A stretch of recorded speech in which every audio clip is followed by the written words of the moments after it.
I'm back! At the start of 2021, I basically said that I wanted to upload weekly videos throughout the year. And then I vanished for a month. Well, I'm back, and for a good reason too.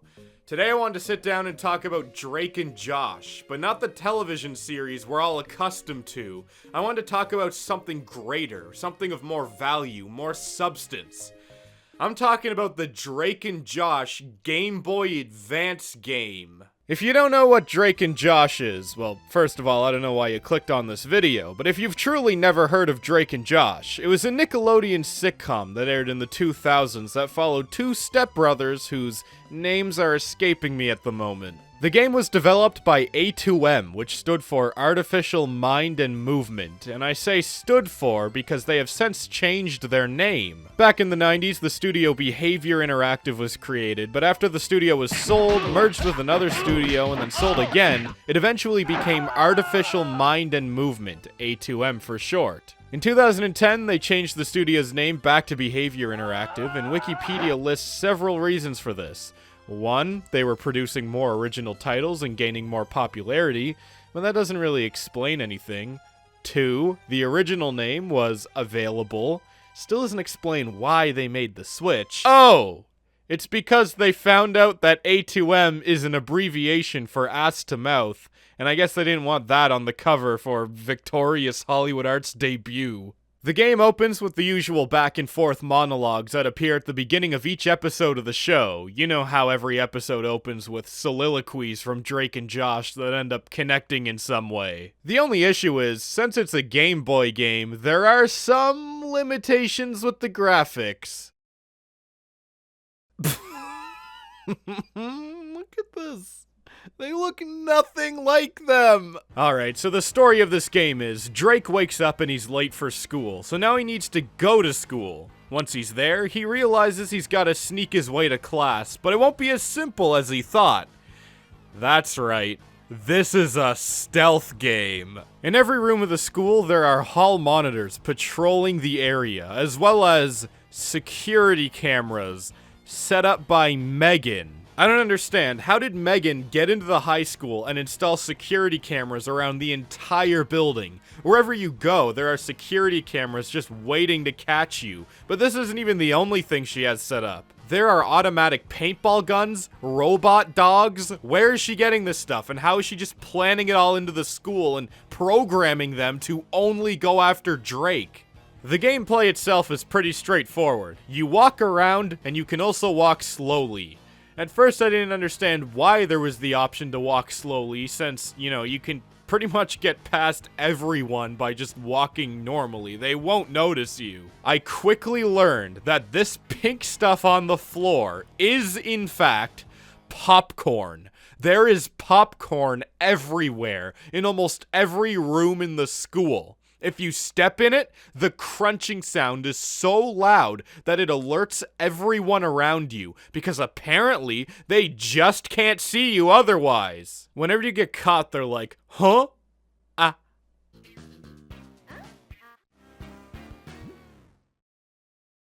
These are the stupidest people I've ever seen. You can be standing right next to them, and they'll have no idea you're there. You can literally be standing right in front of them, but as long as you aren't stepping in the popcorn, they remain completely unaware of you.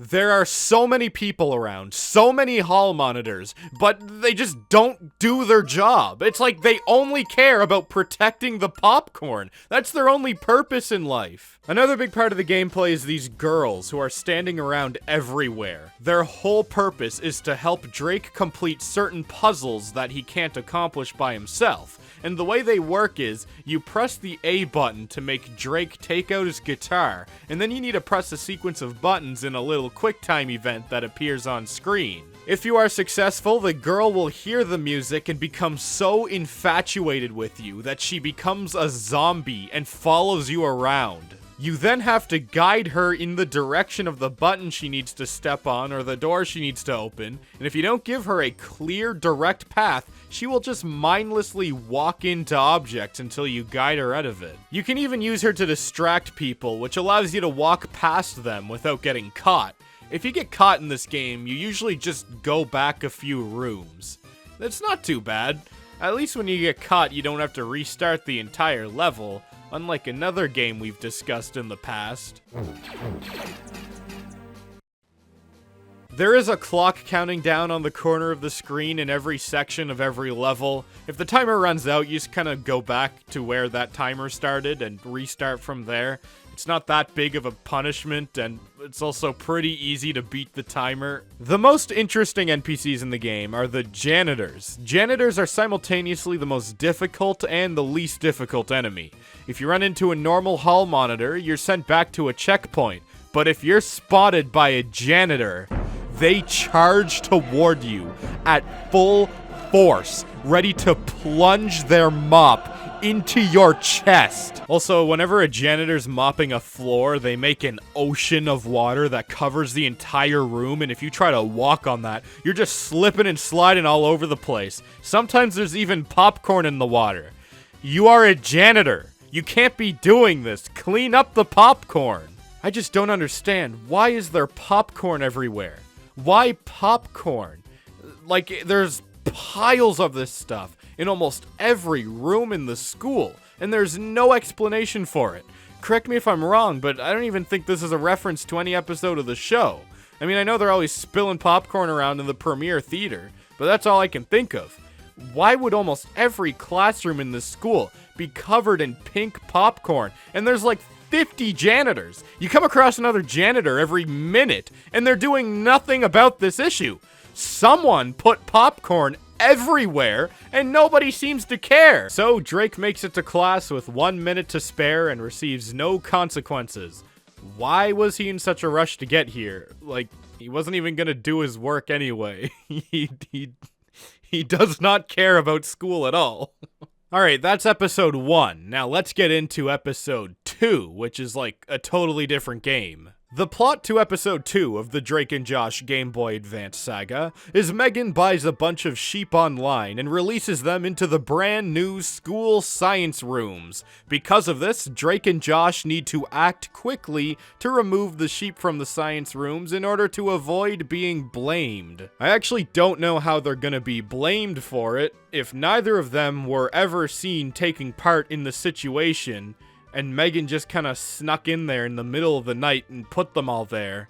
How are they just going to trace that back to Drake and Josh? Because Drake and Josh would literally have no idea what's going on if it weren't for the fact that Megan told them. Alright, so Josh controls a little differently than Drake, and I have to say, playing as Josh is so much better. Instead of tiptoeing, Josh can run! Look at him go! Look at that beautiful running animation! Drake's gameplay is so repetitive. You slowly walk from room to room trying not to get caught by people, and that's all you do. While playing as Josh, you can move faster and you spend most of the time solving puzzles involving boxes and buttons. I have to say, these are some of the hardest puzzles I have ever seen in a video game. Alright, some of them honestly can be a little tricky at times, but overall, no one should have any issue getting through these levels. The only real challenge I faced was trying not to quit the game out of boredom. Oh my god, who designed this sound effect?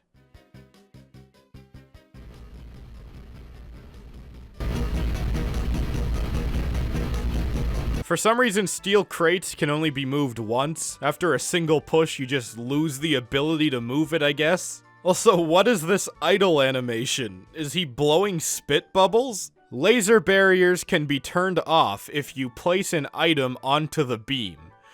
I'm sorry, what? In that case, what difference does it make? The whole point of the laser is to trigger if it detects any movement, right? Shouldn't chucking a box in front of it still set it off? Once you're out of the basement, you have to start chasing sheep around the school. I love the way Josh picks them up. He just grabs their body and holds them over his head. Then to get rid of them, you just launch them through this giant door.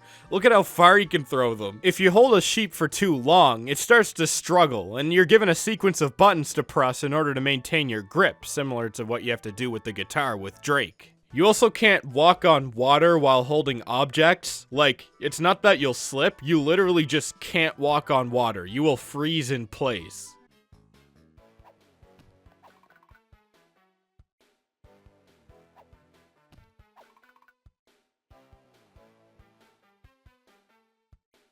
So I guess if you get hit by a janitor while holding a sheep, the sheep just vanishes. Yeah, the sheep is not here. So you collect all 6 sheep and you're like, that wasn't that bad. Got a little repetitive towards the end, but I pulled it off. Then the next level starts, and you gotta collect 7 sheep. So you walk back and forth, picking them up one at a time and carrying them to the exit. Again, not too bad. I had to do it twice now. Let's just move on to the next level. And then the next level starts, and you gotta collect 8 sheep. Kill me. Once you think you're done carrying sheep back and forth in the same boring location, the next level starts. 9 sheep! Alright, let's just jump into episode 3. While Drake is at school, he calls up Josh to tell him that Mrs. Hafer confiscated his power bars, but he needs them for the pop quiz that afternoon. Otherwise, he's history. First of all, I don't know why he needs these power bars for the pop quiz. Are they gonna open up his mind and give him all the answers or something? Also, how does he know there's gonna be a pop quiz? Aren't pop quizzes supposed to be a surprise? Catch the students off guard with no power bars to save them? So his plan is for Josh to start a food fight in the cafeteria while he sneaks into the teacher's lounge and steals the power bars back. Episode 3 is much shorter than episodes 1 and 2. You spend the first few minutes sneaking around as Drake, nothing interesting to see here, but then we're introduced to a new little gameplay segment called Cafeteria Panic, where you engage in a horribly slow food fight with a bunch of hall monitors. If you hit them enough, they die. They die. Right where they stand.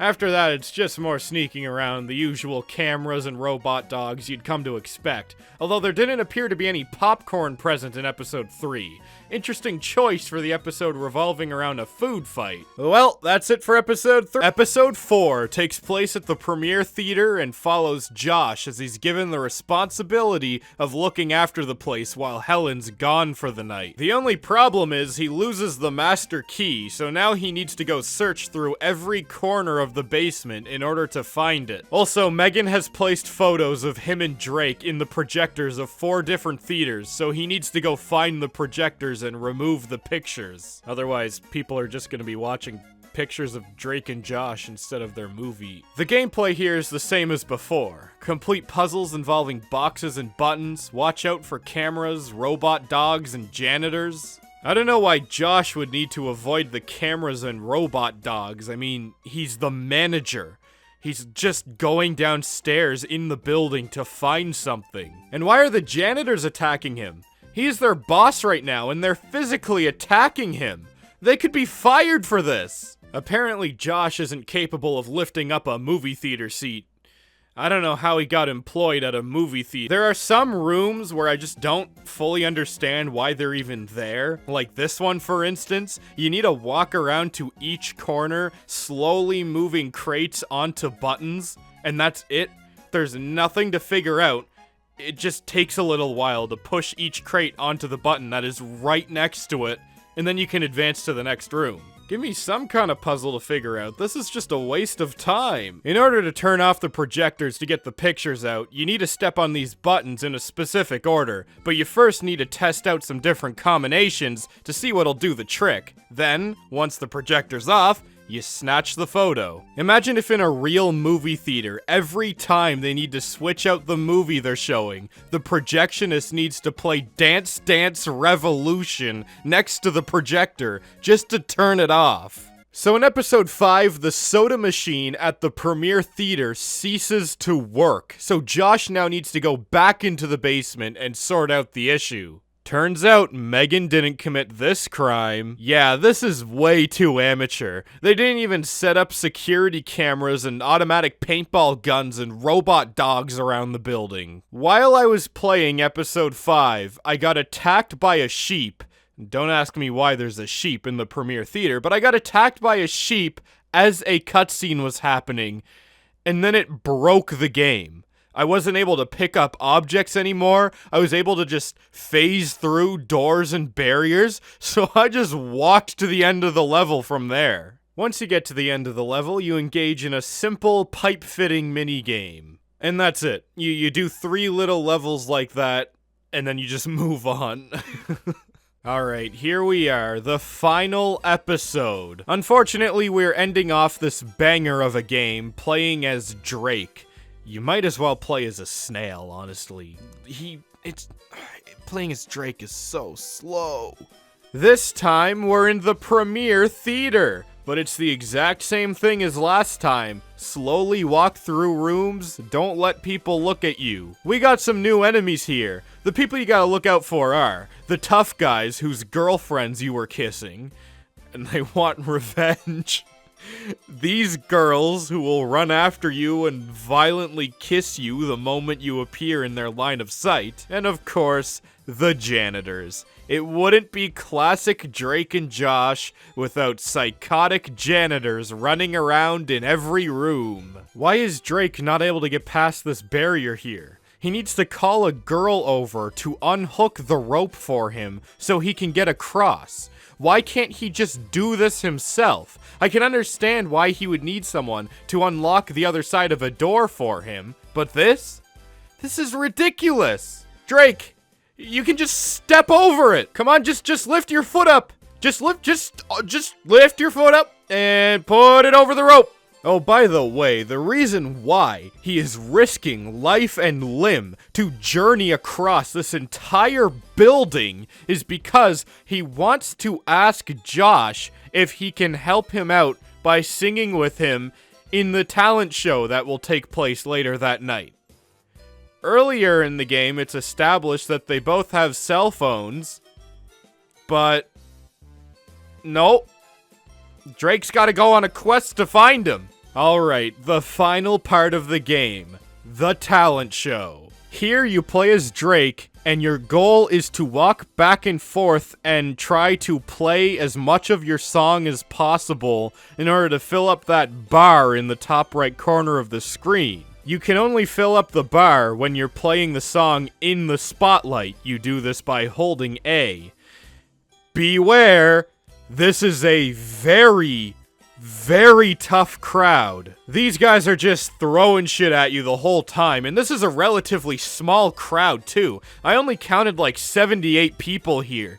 That's not very big, but they are going crazy. They're just like picking up sludge off the ground and throwing it at Drake, and then you can do this little maneuver where you bounce it back at them by hitting it with your guitar. I don't know why it doesn't just splash all over you. So yeah, you just hold A whenever you're standing in the spotlight, and then the audience loves that, and they'll kind of like throw these hearts at you, and you catch those, and that's what fills up your bar. But if you mess up even a little bit, they will go nuts. In the end, Drake and Josh win the talent show, and that's it. That's the game. Then we get this weird end screen where all the different characters walk in front of you and it reveals their name underneath them. You know, you got the classic characters like Mechadog and Bill and Bob and Hottie.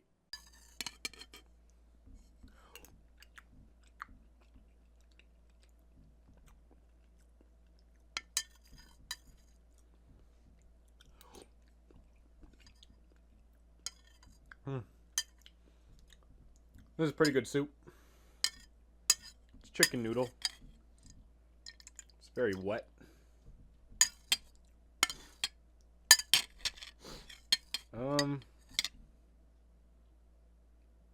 Yeah, subscribe. That's it. That's the video.